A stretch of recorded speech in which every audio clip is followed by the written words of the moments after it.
Hello everyone, and welcome to the Catalyst 9800 Wireless Controller TME video series.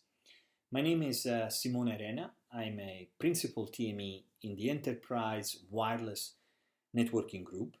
And in this video, I want to show you how to set up from scratch a Catalyst 9800 controller in the AWS public cloud. This is the second part. In the first part, we have briefly introduced the Catalyst 9800 controller, what it is, why deploying in the cloud. As a quick recap, at FCS, we support a deployment mode that is called Managed VPN. Basically, what you need to do is you need to set up a VPN connection from your corporate network to the AWS cloud. And this VPN can be terminated in a VPN Gateway offered as a service by AWS, so you can set up your own VPN gateway device, which, for example, could be a Cisco CSRV router. Once you have done that, you deploy your controller in the VPC, and your APs will be able to reach, just like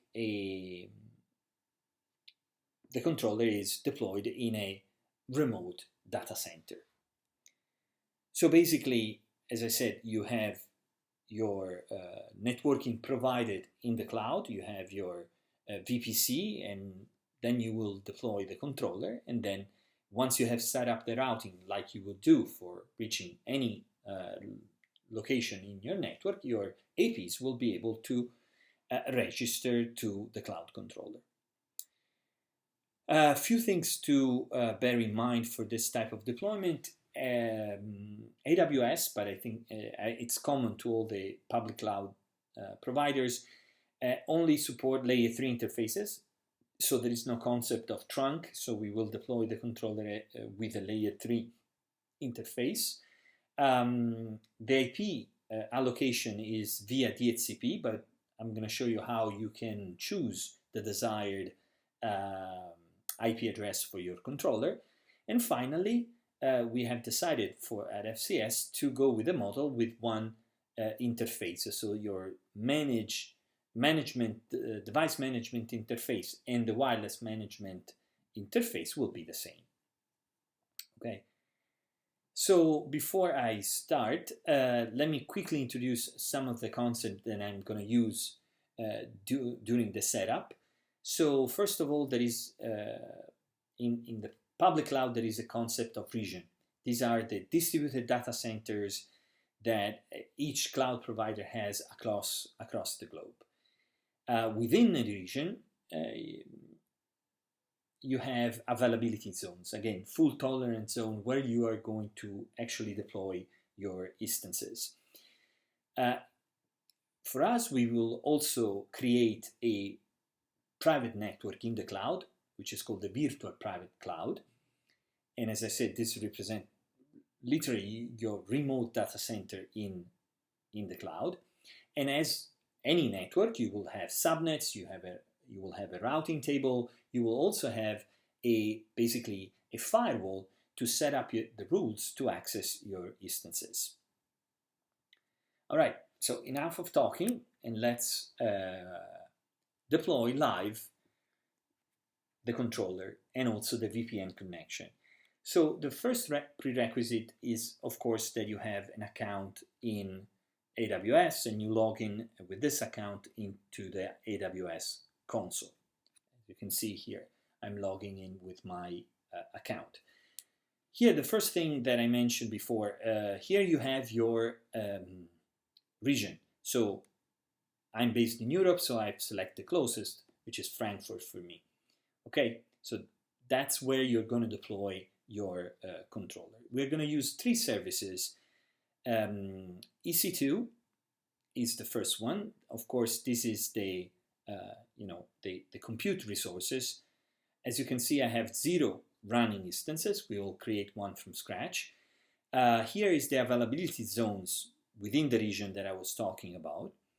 So the other prerequisite is that you have the AMI, which is basically the Amazon machine image. Of course, this will be provided once the solution is launched via the AWS marketplace. In this case, I have it as a private image, and I need to record and copy the MAI ID, because that is going to I'm going to use it in a second when I deploy the instance. The other thing is that you would need a key pair if you want to access this instance once it's created via SSH with certificate. I have created one. It's super easy to create. Let me actually delete this and create one. Call it Cisco 9000 demo 1, and automatically it will download the PEM file. Okay, the other thing that we need as a prerequisite is to have a VPC, a virtual private cloud. So let me actually launch this in a new tab. So we have 2 tabs. Okay, so here, as you can see, I have my VPC that I created for this demo. There is also a default one that you don't need to create in order to start. So you can use the default one. I've created my own, so I can define my subnets. In this case, okay, these are the 3 subnets that I have. These are the routes, the internet gateways if you need, and the security group. We'll need that as well. I have created one for this demo again. You just, when you create a security group, you just determine the VPC where you want this security group to be allocated, and then you define your rules. So which protocol you want to give access to this instance. Okay, so let's go and start our controller, create an instance of our controller. There are multiple ways of doing this. We have provided a simple way using another service of AWS, which is called CloudFormation. So with CloudFormation, you have a template that will be given to you, available again with AWS Marketplace. So basically, in this case, I have it already on my laptop, so I'm going to just choose this template, and you will see that this will drive you through all the information that you need to input. So this is just a name, so we can call it demo stack. The host name is the real host name that you want your controller to have, so let's call it demo. This is the instance we have created before, the MID that I copied again before, and this is the network details. So I want my instance, for example, to be in the 10.10.10 network. I want it to use the security group that I have defined, and here I have the option to specify the IP address of this instance. If I don't, the AWS will pick a DHCP address in that 10.10.10 network. Also here, I can specify the username and password to access the instance via SSH or web browser. This is my the instance type, so we support 3. The recommended one at FCS is the smallest one, so C large, so I'm just going to use this one as default. Here I don't have to do anything, so I'm just going to click next, and this is the summary, and then I can create. So in the background, this is going to create the instance. So it says create in progress. Let's see. Wait a few seconds for this to be created. Okay, create complete. So at this point, I can go into EC2, and I can see that I have now one running instance of my demo stack, right? And it's initializing. Okay. One thing to notice is that I don't have a public IP because we don't support at FCS with the public IP, so that is enforced via the cloud formation template. And I do have my 10.10.10.7 private IP address. Okay. So as this is actually initializing, so it will then boot. It will take 2 or 3 minutes to boot. I can go and create my VPN. So this is extremely easy again. So first of all, you have to define your customer gateway. So you click on Create Customer Gateway. You give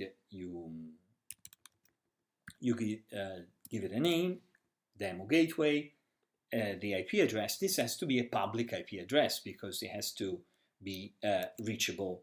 So let's create this as an example. Okay, just create it. Then you go in order, and at this point you have to create a virtual private gateway.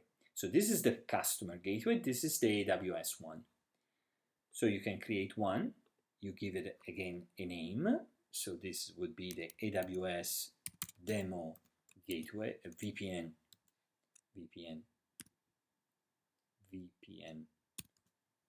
Gateway,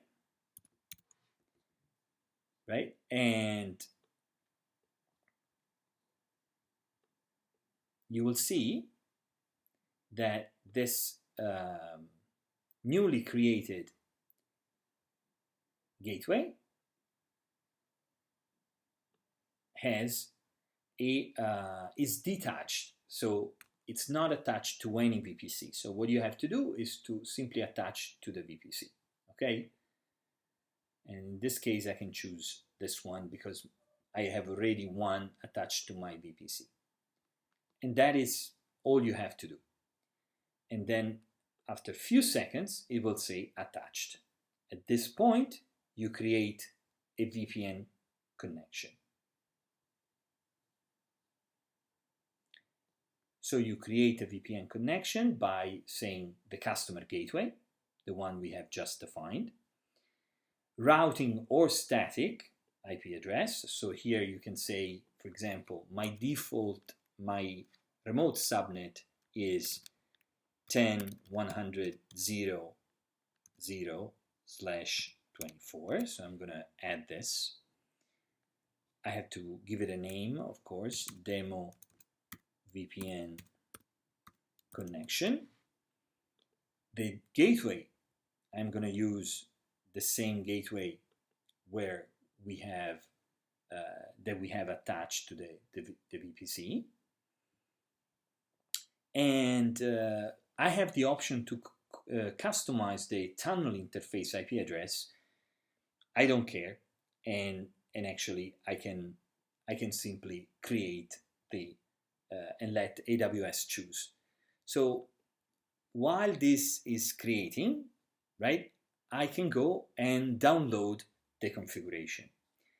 So if I click on download, as you can see, I have the option to choose the vendor. This is for my on-prem device. It's a Cisco ISR router, and I can download the configuration. As you can see, here I have chosen my already existing VPN, which I created, okay? And now let's go and deploy. So for this, let me show you my router. So this is my on-prem router. So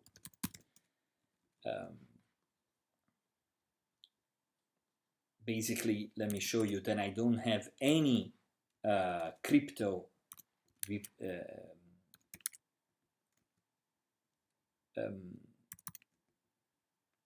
configuration.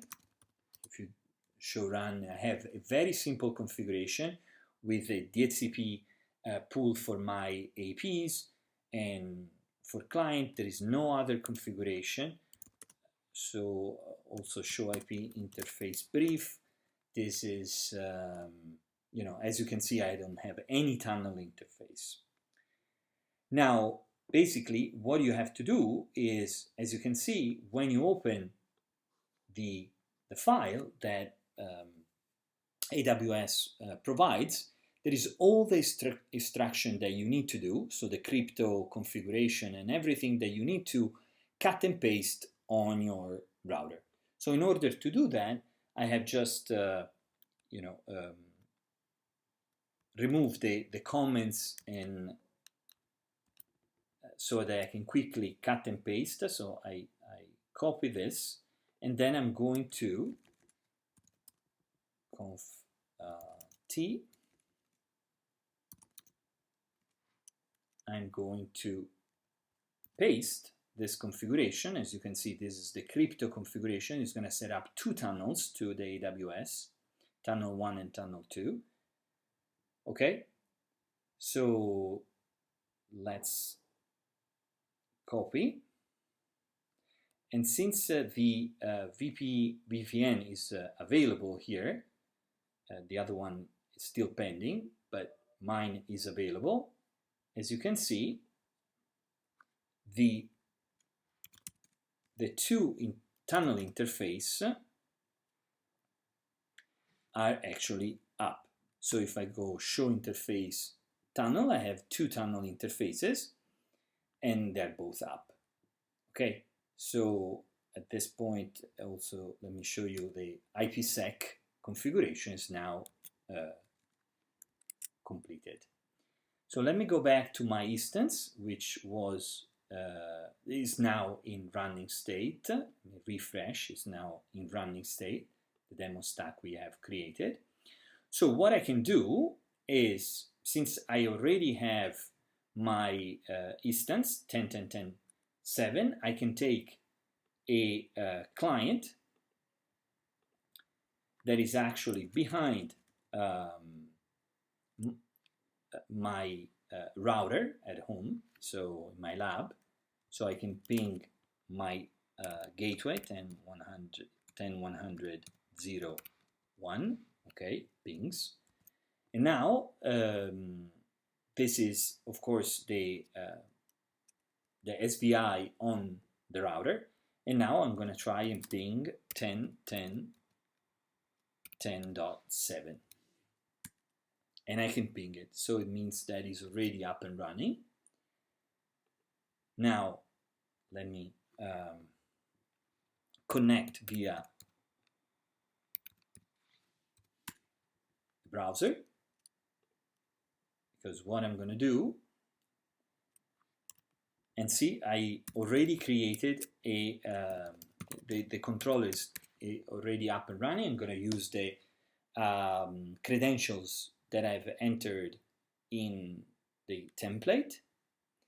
And as you can see, since this controller has never been configured before, it will prompt me to a date 0 interface where I can enter the minimal configuration to have this controller operation. So since my APs are I'm based in Italy, so I have some European-based access point. I'm going to add, the country so that they can actually. This is actually chest. Here I can enter my NTP or AAA server. This is the Gigabit Ethernet interface. Let's skip this one. Just a demo SSID, right? Let's give it a password. And what is important is, since this is basically a virtual instance, so I'm going to create a certificate, generate a certificate for APs to join. Otherwise, the APs will not be able to join.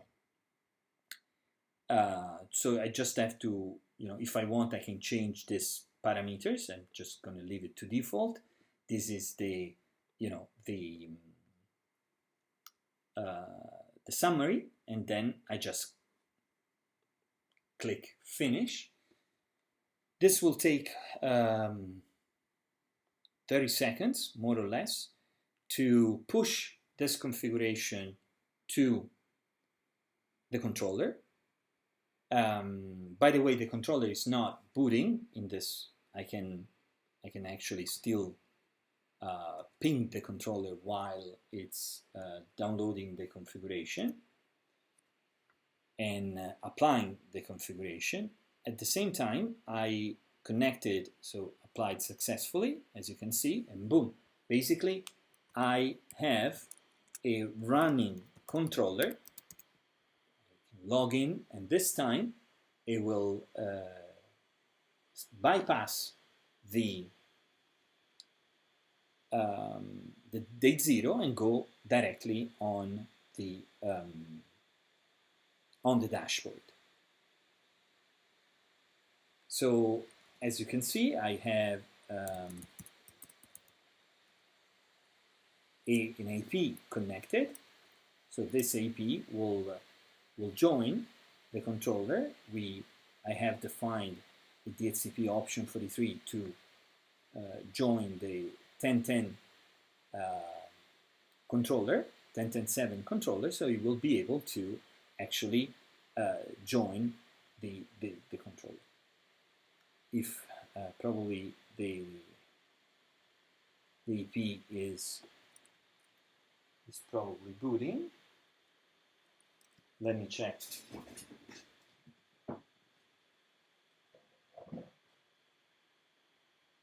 The EP. As I said, this is all live, so let me console into the EP. Okay, so we got a discovery response from the controller. Okay, so it's joining, as you can see, it's actually joining the controller. Okay, good timing. So now if I go back in on the controller dashboard and refresh it,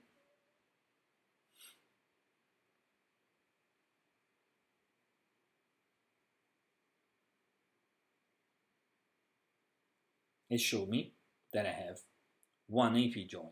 At this point, I'm in business, ready to connect my clients. So I show you how to, starting from zero, from scratch, set up an instance of the controller, set up a VPN gateway and VPN connection in AWS, basically go on your router, paste the configuration to set up that tunnel, extremely easy. At that point, you can reach the controller via the VPN and your APs will be able to join. Hope this was interesting and see you next time. Thank you.